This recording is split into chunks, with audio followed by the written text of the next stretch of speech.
Hey, salut tout le monde, c'est The Gaming pour une nouvelle vidéo. Aujourd'hui, on se retrouve pour une vidéo où on va parler des configs de PC Gamer. Donc, comment bien choisir sa config PC Gamer. Alors, tout d'abord, je vais introduire le gameplay qui est du Black Ops 2 sur la map Express au Sniper, Ballista et DSR 50. J'étais en partie avec les bots, donc ils étaient en mode difficile, hein.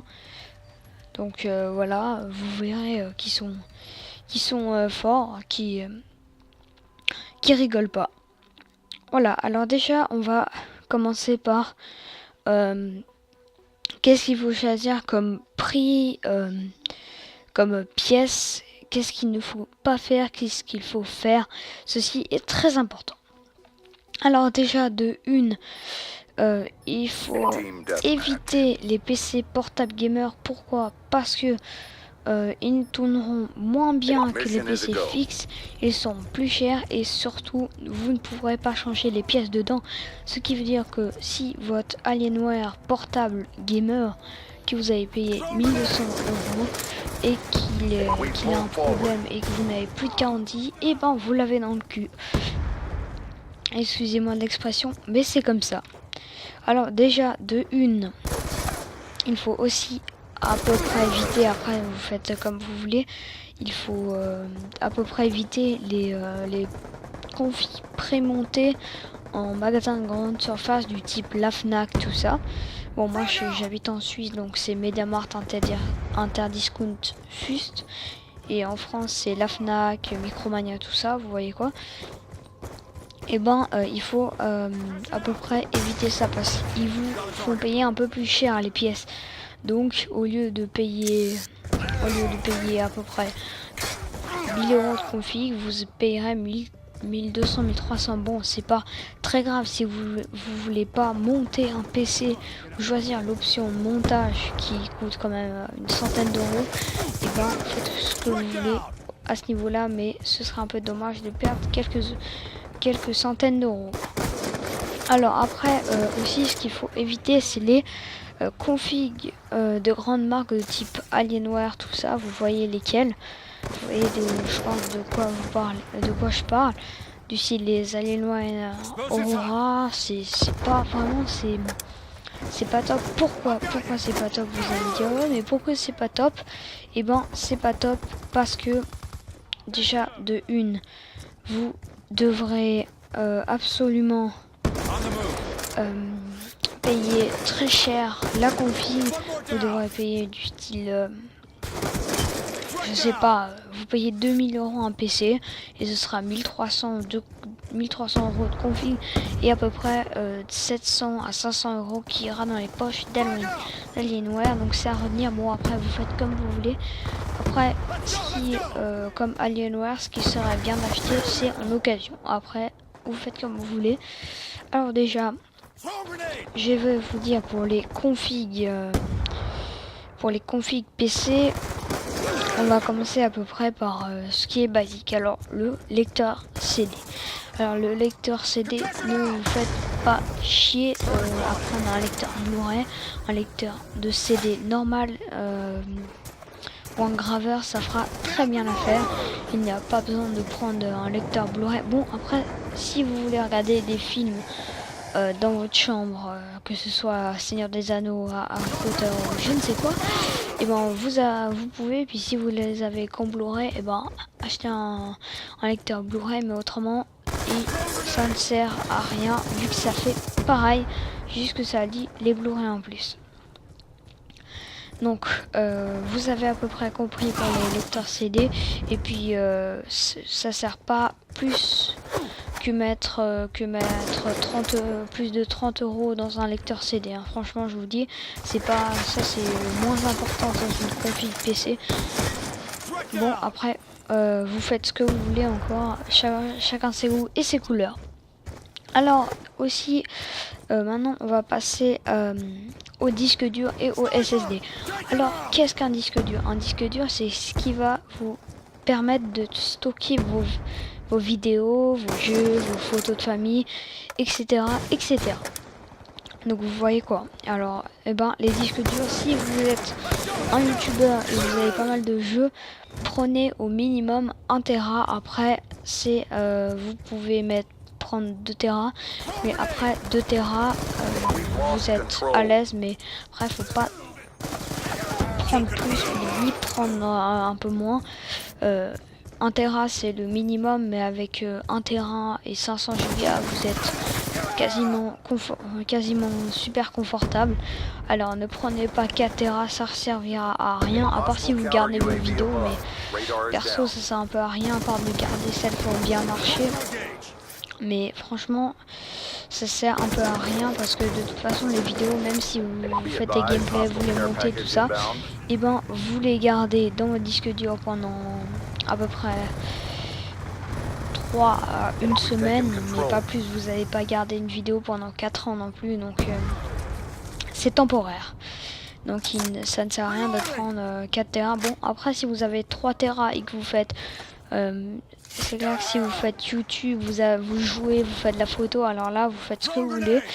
Encore, c'est clair que si vous faites plusieurs trucs en même temps qui demandent quand même du stockage, et ben vous avez totalement le droit, hein. C'est pas moi qui va vous obliger à prendre seulement 2 Tera, mais je suis là pour vous conseiller. Alors déjà, on va passer au SSD.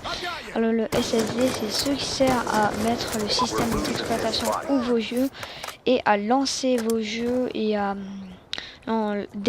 faire démarrer votre PC. Donc si vous avez pas d'SSD et que vous avez même une très grosse config, ça va être extrêmement compliqué.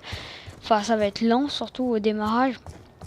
Mais si vous avez un SSD, ça va être pas mal. Bon, après, il faut SSD pour être confortable, il faut au minimum du 120 Go. Après, c'est du 256 pour être vraiment confortable.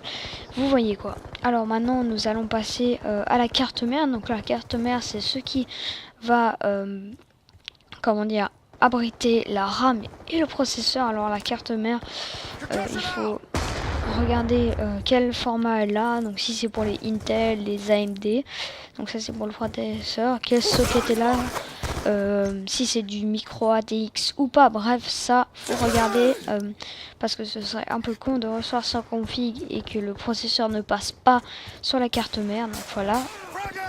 Alors aussi après, la carte mère, ça, il faut au minimum mettre une 50aine d'euros. Donc allez pas chercher des cartes mères à 20 euros. C'est en général de la mauvaise qualité. Bon après, les cartes mères, ça sert à rien de mettre plus de 200 euros parce que en général vers les 200 euros, c'est déjà les Asus Rampage. Tout ça, des cartes mères très très chères. Et puis bon, c'est de la très bonne qualité, mais si vous mettez une carte mère à 120 euros, ça va suffire largement. Alors maintenant, nous allons passer à la RAM. Alors la RAM, il faudrait minimum prendre une config gamer, je dis bien le minimum, c'est 8 Go. Alors soit vous mettez des barrettes de 2x4 ou une barrette de 8 Go. Après, ça dépend combien de slots de barrettes a votre carte mère. Si elle en a que 3, et ben je pense que vous allez mettre des barrettes, une de 8 Go ou deux de 8 Go. Mais après, c'est très bien aussi 2 de 4 Go. Hein. Mais après, pour être vraiment confortable dans une config gamer, et ben il faut pour être minimum c'est 8 Go et pour être confortable c'est 16 Go. Bon après 32 Go et 48 Go de RAM, ça sert un peu à rien, ça sert pas à grand chose. Mais après vous faites encore comme vous voulez. Alors maintenant nous allons passer au processeur. Alors les processeurs, il y a différentes séries de processeurs. Alors il y a les processeurs vieux qui vous les trouverez à 50, 100 euros. Après vous avez les Intel i3. Alors ça c'est pas conseillé vu que c'est très vieux. Donc prenez pas un i3 pour une config gamer, c'est cramé ça. Alors surtout pas un Intel Core i3. Après un Intel Core i5 ça peut passer et un i7 ce serait vraiment le top. Bon après il faut regarder à combien de gigahertz il est cadencé. Qu'est-ce que les gigahertz? Alors vous verrez si vous achetez un processeur, juste le processeur, vous verrez par exemple sur le site entre parenthèses 4.0 GHz, ça veut dire cadencé à 4 GHz. Alors pour une config gamer, il faut minimum un i5 cadencé à 3 GHz. Après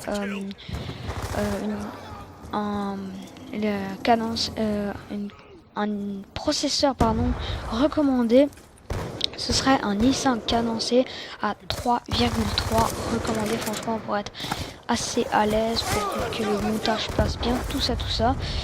Et puis après il y a aussi les AMD, donc le rival d'Intel, qui sont aussi extrêmement puissants. Alors en fait les Intel, c'est beaucoup des 4 cœurs. Alors 4 cœurs, ça veut dire par exemple si vous voyez 4 fois 3, ça veut dire que c'est un 4 cœurs. Si vous voyez 8 fois 3 GHz, ça veut dire que c'est un 8 cœurs. Si vous voyez 12 fois 3, ça veut dire que c'est un 12 cœurs, etc. Alors déjà, ce qui est recommandé chez les AMD, c'est 3 GHz, pareil, et 4 cœurs, pareil que les Intel. Après, il y a un AMD, c'est le FX, je sais plus le numéro, Bulldog, il est cadencé à 4 GHz. Et puis en mode turbo, il va jusqu'à 4,3, 4,4 par là. C'est un très bon processeur qui coûte pas extrêmement cher pour ce que c'est. Alors aussi, qu'est-ce que le mode turbo chez les processeurs? C'est qu'on peut, comme son nom l'indique, mettre en mode turbo pour qu'il aille plus vite. Mais attention, il faut un système de refroidissement pour que votre PC ne fasse pas radiateur. Alors, système de refroidissement, il y a des Noctua qui sont très bien. Ce sont des refroidissements avec un ventilateur puis un petit refroidisseur à eau, donc ça c'est parfait. Ou autrement mettre du water cooling, c'est comme des petits tuyaux avec de l'eau qui vont refroidir le processeur. Encore ça, c'est un peu plus cher, mais c'est vraiment de la très bonne qualité. Aussi, il faut pas trop prendre du water cooling à 20 €, ça va pas tenir longtemps. Il faut au minimum prendre, je dirais, 100 € de water cooling. Après les processeurs, il faut au minimum prendre un i5 comme je vous ai dit, et un AMD cadencé à 3 GHz et un 4 cœurs au minimum. Et ça, c'est à peu près un i5 à 3,3, 9, c'est à peu près dans les 200 €. Et le AMD, pareil, ça tape par là dans les 200 € ou 150 €. C'est vraiment pas super cher, hein. C'est pas, après il y a des processeurs qui sont beaucoup plus chers que ça, mais si vous avez un petit budget et que vous voulez acheter neuf, faudrait plus partir sur des processeurs à 4 cœurs que 8 cœurs, vu que 8 cœurs déjà chez Intel c'est super cher. Bon, chez AMD c'est moins cher, mais ça reste quand même pas mal cher pour un processeur. Alors, et puis aussi si vous voulez prendre un PC d'occasion, je vous conseille un très bon site qui est Ricardo. Alors Ricardo, c'est un site suisse et français, il me semble. Et puis vous pouvez tout simplement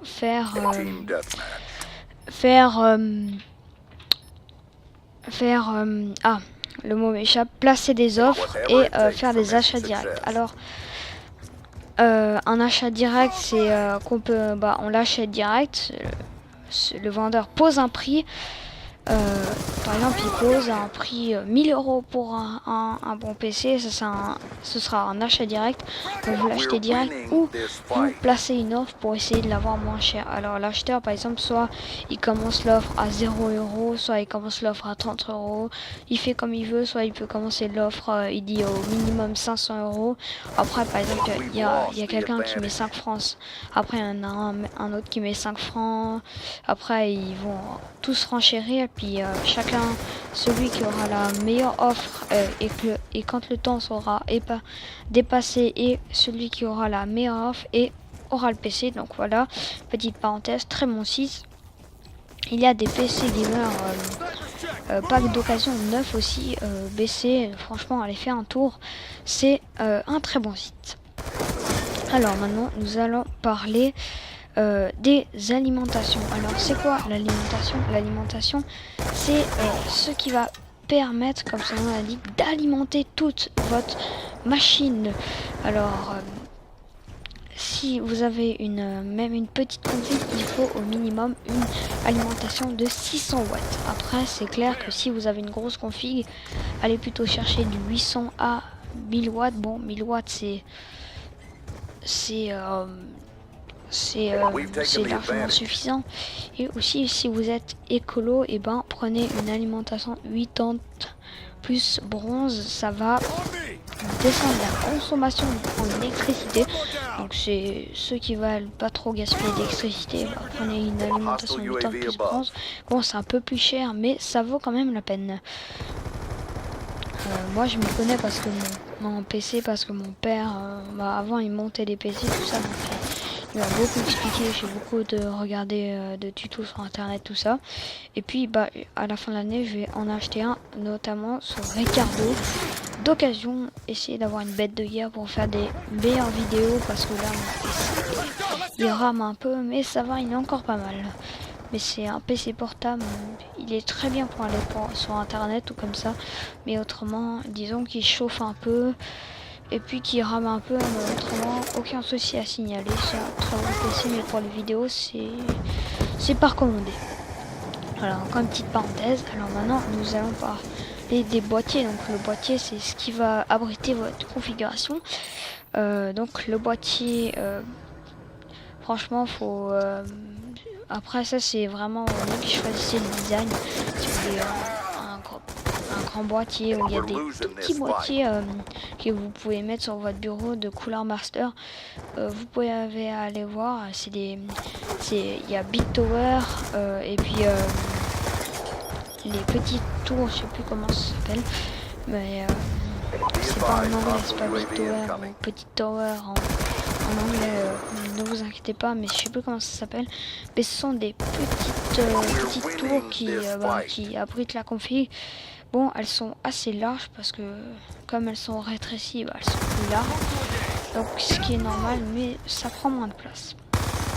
Donc le boîtier aussi, ça c'est vos goûts et vos couleurs, mais franchement, moi je vous dis, dépensez pas plus que 150 € dans un boîtier, à part si vous voulez vraiment avoir un beau boîtier bien soigné et tout, mais autrement si vous avez un petit budget, un boîtier à 50 €, un Zalman Z11 plus suffit largement, il est à 60 € sur Top Achat. Allez faire un tour aussi sur Top Achat si vous voulez une bonne config. Donc voilà, j'ai fait pas mal de pubs dans cette vidéo pour des sites que je recommande. Bon après pour j'ai plein d'autres sites, mais pour d'autres choses que des configs, que des configs ou certains sites je vais pas tester. Bref. Après la dernière partie, sûrement la plus importante et celle qui est la plus chère, c'est la carte graphique qui vous permettra de monter à des puissances phénoménales dans vos jeux. Alors, il y a deux types de cartes graphiques comme les processeurs. Il y a les Nvidia, donc des très bonnes cartes graphiques, et les AMD, des très bonnes cartes graphiques aussi. Comment reconnaît-on les Nvidia et les AMD? Alors les AMD, c'est simple. Les séries de AMD de cartes graphiques, soit c'est les HD suivis d'un numéro, soit c'est les R7 ou R9 suivis d'un numéro, pareil. Et les Nvidia, soit c'est du GT ou soit c'est du GTX ou GeForce. Voilà. Alors déjà, les Nvidia, si vous voulez être à l'aise dans une bonne config, prenez au minimum une 680. Une 680, c'est une très bonne carte graphique. Mon père qui a une config PC Gamer très énorme, il a une 680. Franchement, tous les jeux tournent quasiment en ultra, en very high ultra. Il doit juste baisser quelques petites options, mais tous tournent à part un qui l'emmerde un peu, c'est Assassin's Creed Unity. Autrement, tous tournent en very high ultra. Tous, il doit juste baisser un petit peu les ombres, un petit peu les textures. Mais franchement, c'est une très très bonne carte. Elle elle est à 2 Go overclockée d'usine, puis elle tourne vers les 1048 mégabytes. Voilà. Alors après, si vous voulez chez les AMD, si vous voulez être confortable, déjà ne prenez pas chez Nvidia, ne prenez surtout pas les GT, c'est des vieilles. Il faut prendre des GTX et à partir de 580, à partir en dessous des 660, c'est des vieilles donc qui vont pas tourner super terrible. Donc prenez pas des plus basses que des 660.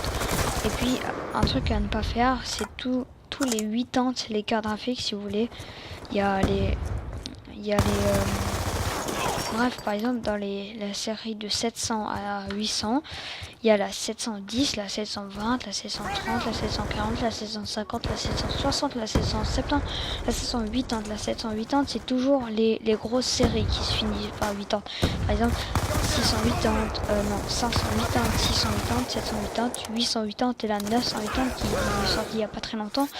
Et ben, ça ce sont toujours des très bonnes cartes. Après, celles qui sont juste 10 de moins, c'est des très bonnes cartes. 20 de moins, ça va, mais elles sont un tout petit peu un peu plus faibles. Et celles qui sont entre 760 et 680, là c'est moyen. Franchement, prenez pas trop, je vous conseille pas beaucoup de prendre des 750, des 740. Voilà. Alors celles de chez AMD sont très puissantes aussi, mais attention, les vieilles de chez AMD, c'est les HD suivi d'un numéro. Par exemple HD 7970, ça c'était une très grosse carte graphique qui rivalisait quasiment avec la Titan. Donc la Titan, c'est une carte graphique énorme, c'est la Nvidia GeForce GTX Titan. Il y a la Titan Z aussi, c'est la meilleure carte graphique, vous pouvez pas avoir mieux. Puis la 7970, la HD là qui a 2 ans à peu près, quasiment rivalisée, quasiment, elle est très bien encore maintenant, mais reste encore un peu chère. Après elle est un peu moins bien que la Titan, elle fait à peu près c'est équivalent à peu près je dirais une 780 de chez Nvidia, 780 à peu près, une 780 de chez Nvidia, voilà. Après maintenant les nouvelles entre guillemets de AMD, c'est des R7. Bon, les R7 c'est plus vieux, hein. Ne prenez pas une R7 vu que c'est quand même assez vieux, c'est juste après les HD. Juste après, donc franchement je ne conseille pas, mais maintenant c'est les R9. Les R9 ce sont des très bonnes cartes, pardon, et une très bonne carte c'est la R9 290X, c'est la Trivapor, donc elle a trois comment dire, 3 processeurs dans la carte. C'est vraiment une carte graphique de taré, donc c'est une très bonne carte graphique qui reste encore un peu chère à l'heure actuelle. Alors je pense que cette vidéo touche à sa fin, pardon. Après je ferai une vidéo des configs PC Gamer bas prix, moyenne gamme et au prix haut, les plus hauts. Je ferai aussi une série les périphériques à choisir, donc ce qu'il faudra choisir, etc. Donc par exemple si je sais pas, les écrans, les claviers gamer, les souris gamer, les tapis gamer, les casques gamer, les manettes gamer, ce qu'il ne faut pas faire et faire comme dans cette vidéo. Allez, moi je vous dis tchuss, j'ai pris beaucoup de plaisir à avoir tourné cette vidéo. Allez, ciao, bye bye.